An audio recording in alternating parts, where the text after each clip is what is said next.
छत्तीसगढ़ शिक्षक भर्ती 2025 की दमदार क्लासेस में आप सभी साथियों का बहुत बहुत स्वागत है। मैं हूं विमल सर और आप देख रहे हैं सीज जॉब एजुकेशन यूट्यूब चैनल। साथियों, हम हिंदी, ग्रामर और शिक्षण शास्त्र की बात कर रहे हैं। लगातार आपकी शिक्षक भर्ती की कंटिन्यू क्लासेस प्रोवाइड हो रही है और अभी तक हमने 15 क्लासेस आप लोग के लिए अपलोड कर दिया है। ये आज का जो हमारी क्लासेस चलने वाली है अपठित गद्यांश से रिलेटेड रहेगा, जो 16 नंबर की क्लासेस है। तो चलिए देर न करते हुए सीधे आज की सेशन की शुरुआत करते हैं। जो साथी नए हैं, अभी तक हमारे चैनल को सब्सक्राइब नहीं किए हैं, वीडियो पर पहली बार हैं, चैनल को सब्सक्राइब कीजिए क्योंकि आपको बिल्कुल फ्री कंटेंट विथ वीडियो आपको प्रोवाइड हो रही है। तो चलिए शुरू करते हैं। अपठित गद्यांश, अपठित पद्यांश की बात कर रहा हूं, जिसको अंग्रेजी में कॉम्प्रिहेंशन कहा जाता है। अपठित का क्या अर्थ है तो आप सभी जान रहे हैं। अ का अर्थ होता है नहीं और पठित का अर्थ होता है पढ़ा हुआ, अर्थात जो पढ़ा हुआ नहीं होता वही क्या कहलाता है, अपठित कहलाता है। अर्थात जिसको हम ऐसे पद्य या गद्य जिसको हमने कभी पढ़ा नहीं है वह हमारा अपठित गद्यांश या अपठित पद्यांश कहलाता है। अब जब हमारे सामने ऐसे क्वेश्चंस शिक्षक भर्ती में आते हैं तो बिल्कुल हमें नया लगता है। हमको पता नहीं रहता कि इनके प्रश्न का उत्तर क्या होगा और मिलता कहाँ है। तो उन प्रश्नों के उत्तर आपको उसी गद्य या पद्य खंड में दिया रहता है और इसी को हम अपठित गद्यांश में हमें खोजना रहता है। और ये 5 या 10 नंबर तक के प्रश्न जो है हमारे एग्जाम में पूछे जाते हैं। तो अपठित मतलब जिसको हमने पढ़ा नहीं है, ऐसे क्वेश्चंस का आना अपठित है।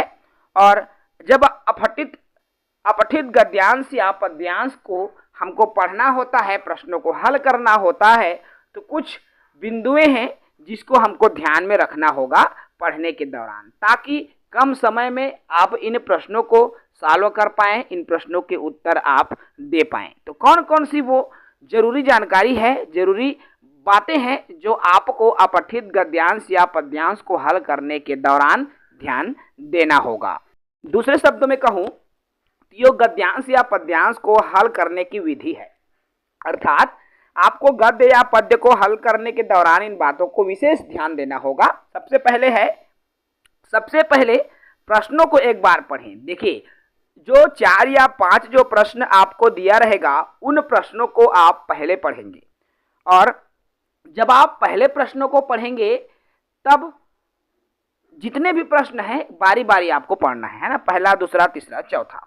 इससे क्या होगा, आपके वो जो प्रश्न है वो माइंड में बस जाएंगे। जब आप पैसेज को पढ़ेंगे तो आपको डायरेक्ट उसका उत्तर मिलता चला जाएगा। सेकेंड बात है, उसमें आप उसके बाद सबसे पहले आपको प्रश्नों को पढ़ना है, उसके बाद गद्यांश में आए और प्रश्नों के भाव जिस उत्तर में मिलते हैं, अर्थात जो प्रश्न पूछा गया है उनके भाव कौन से कहना चाहिए, गद्य में कौन से लाइन में मिल रहा है या कौन से पैराग्राफ में मिल रहा है, आपको जब आप पढ़ते चलेंगे गद्य या पद्य को तो आपको वो मिलता चला जाएगा।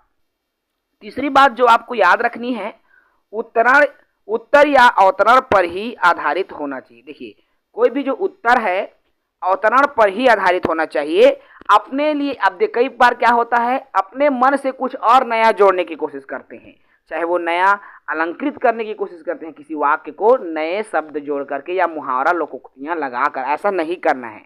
जो चीजें, अर्थात देखिए, चूंकि यहाँ तो अब आपके क्वेश्चंस ऑप्शनल रहेंगे आंसर जो है, तो इसमें आपको आप एक्स्ट्रा नहीं जोड़ सकते, लेकिन जहाँ विकल्प में एक्स्ट्रा जुड़ा हुआ है उसका उत्तर कतई ना ले, क्योंकि कोई भी अनसीन पैसेज जब हम उत्तर लेते हैं तो अपने तरफ से उसमें जोड़ा हुआ हो तो वो कतई सही आंसर नहीं होता। चौथी बिंदु जो आपको विशेष ध्यान देना है, प्रत्येक विकल्प पर आपको विचार करना है, क्योंकि जब आपके पास प्रश्न आते हैं तो उनके 4 विकल्प भी रहते हैं और वो चारों विकल्प जब अनसीन पैसेज की बात आती है तो हूबहू लगता है। इसलिए आपको हर एक विकल्प पर विचार मंथन करना होगा और किसके अर्थ जो है उस प्रश्न के साथ सटीक और सही बैठती है उसका विशेष ध्यान आपको रखना होगा। ठीक है। कई लोग क्या करते हैं एग्जाम में, जैसे ही उन्होंने गद्य खंड लिखना शुरू किया या बनाना शुरू किया तो पहले पूरे पैराग्राफ को पढ़ने की कोशिश करती है। ये टाइम मैनेजमेंट नहीं है, क्योंकि टाइम यदि आपको वेस्ट करना है तो आपको ऐसा करना, आप पहले प्रश्नों को पढ़ें।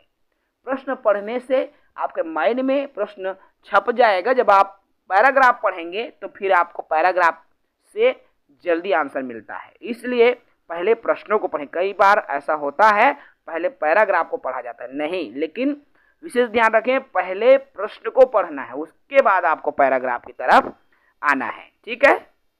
अब जब आपसे अनसीन पैसेज पूछा जाता है तो अनसीन पैसेज 3 तरह से पूछे जाते हैं। क्या क्या वो 3 तरह से है? तो पहला है विषय वस्तु का बोध। तो इस प्रकार के प्रश्न में क्या होता है, उत्तर देते समय आपको ध्यान रखना है, अर्थात उसके मूल अवतरण को विषय वस्तु से संबंधित जो है उनसे बोध, अर्थात ये विषय वस्तु जो शीर्षक वाली बात आ गई है ना, वो अलग चीजें हैं। विषय वस्तु मतलब कौन से विषय उसमें पूछा जा रहा है, उसका उत्तर आप उसी के अंदर से दें, बाहर के उत्तर को आपको नहीं देना है। शीर्षक का चुनाव से संबंधित प्रश्न पूछे जाते हैं, उचित शीर्षक क्या होगा करके, है ना भाई।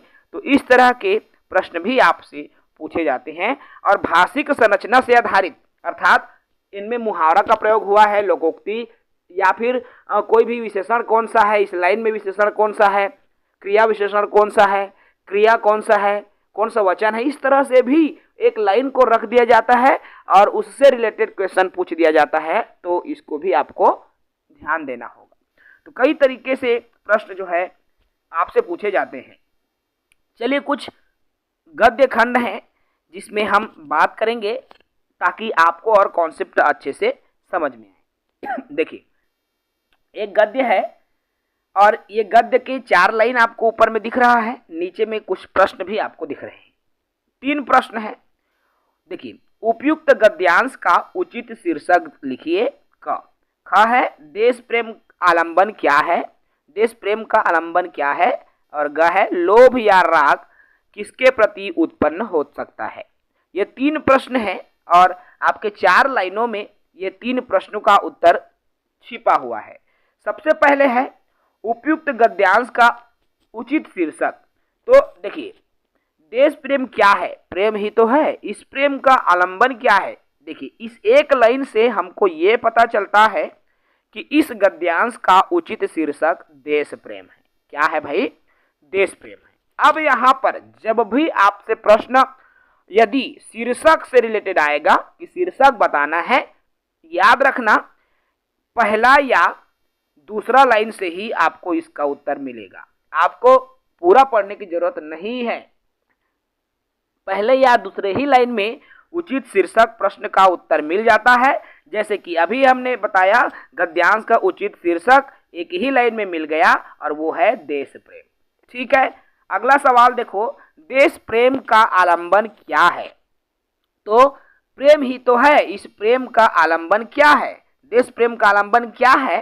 तो सारा देश अर्थात मनुष्य, पशु, पक्षी, नदी, नाले, वन, पर्वत सहित सारी भूमि, यह प्रेम किस प्रकार का। देखो तो भाई इस दूसरे लाइन से पूरा उत्तर हमको निकल कर आ रहा है, पहला और दूसरे लाइन में।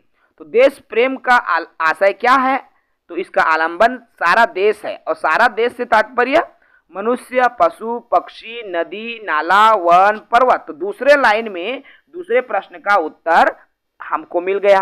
ठीक है, तीसरा प्रश्न है, देखो लोभ या राग किसके प्रति उत्पन्न होता है। अब लोभ या राग किसके प्रति उत्पन्न होगा, आगे पढ़ते जाएंगे तो समझ में आएगा। अगला देखिए, प्रेम किस प्रकार का है। साहचर्यगत प्रेम है जिसके मध्य हम रहते हैं, जिन्हें बराबर आंखों से देखते हैं, जिनकी बातें बराबर सुनते हैं और जिनका और हमारा हर घड़ी का साथ रहता है, जिनके सानिध्य का हमें आभास हो जाता है, उनके प्रति लोभ या राग हो सकता है। देखिए यहाँ से क्या चीजें समझ में आ रही है कि जिनके प्रति लोभ या राग हो सकता है, तो किसके प्रति भाई, हर समय रहता है मनुष्य, हर घड़ी। यहाँ से आप देखो, जिनका और हमारा हर घड़ी साथ रहता है, जिनके सानिध्य का हमें अभ्यास होता है, उनके प्रति लोभ या राग हो सकता है। किसके साथ? जिसके साथ हम लगातार रह रहे हैं। भाई किसके प्रति यदि लोभ होगा, किसी के प्रति प्रेम का भाव कैसे आएगा? जब हम उसके साथ लंबे समय से हर घड़ी उसके साथ रहेंगे, उसके सानिध्य में रहेंगे, है ना, तो उसके प्रति हमारे मन में राग आ जाएगा, लोभ आ जाएगा, मोह आ जाएगा, है ना। तो यही जो तीसरा लाइन है और चौथा लाइन की शुरुआत जो आपके ग प्रश्न का उत्तर है। तो इस तरह से हमेशा याद रखना, शीर्षक वाले प्रश्न का उत्तर पहले या दूसरी लाइन से मिल जाएंगी।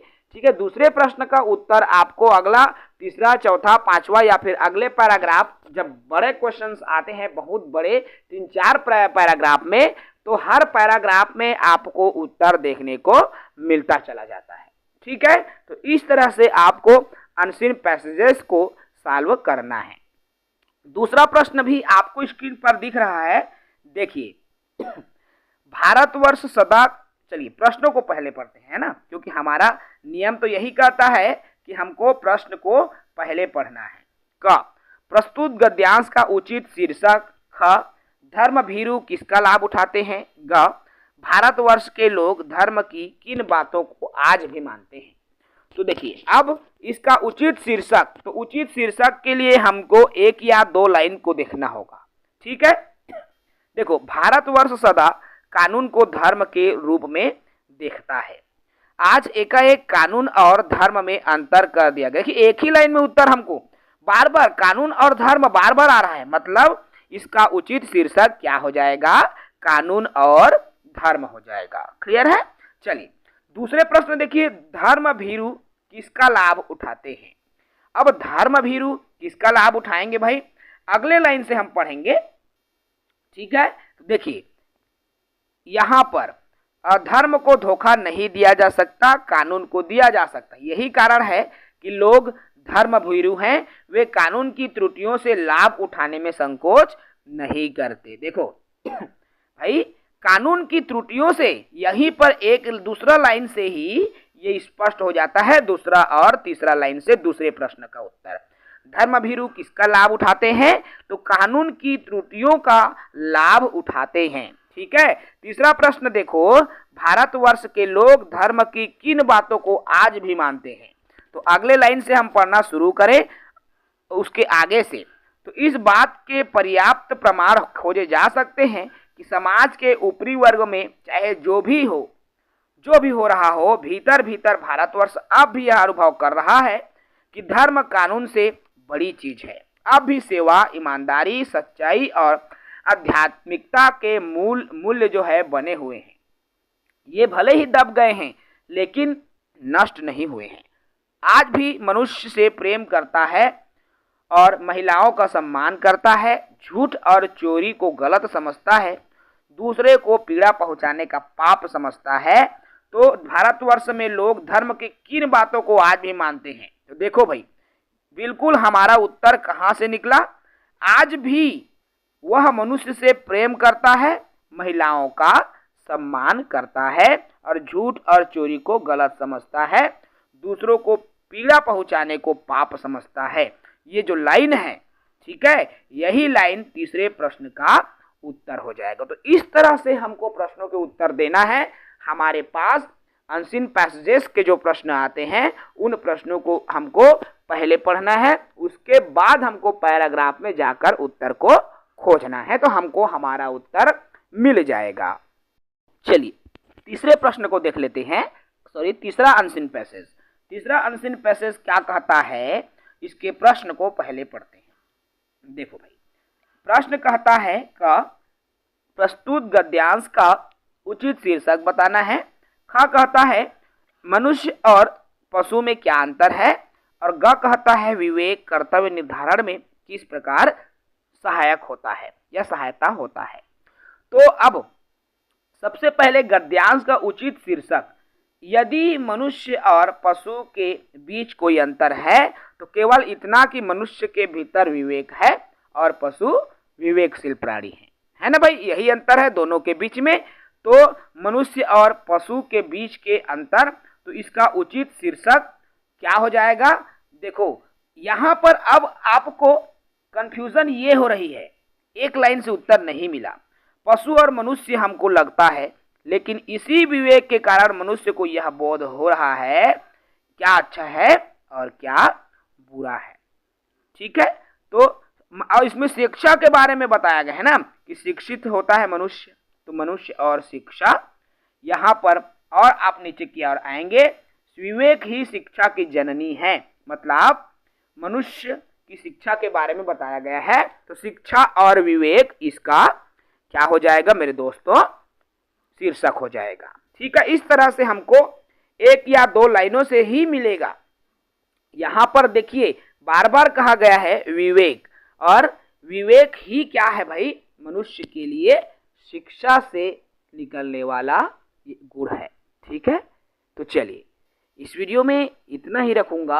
आपको प्रैक्टिस करना है, और प्रैक्टिस करने के लिए आपके सामने बहुत सारे क्वेश्चंस आपको मिलेंगे। ठीक है, उन प्रश्नों के साथ आप प्रैक्टिस करेंगे, और प्रैक्टिस करने के लिए आप कोशिश करें कि सीजी टेट के प्रश्नों को लें प्रीवियस ईयर के। ठीक है, और ऐसा करेंगे तो आपकी जो तैयारी है और अच्छे से हो जाएगी मेरे दोस्तों। तो चलिए इस सेशन को हम यही समाप्त करेंगे। साथ ही नए हैं चैनल से जुड़ेंगे, चैनल को सब्सक्राइब करेंगे। जय हिंद, वंदे मातरम, जय शक्ति।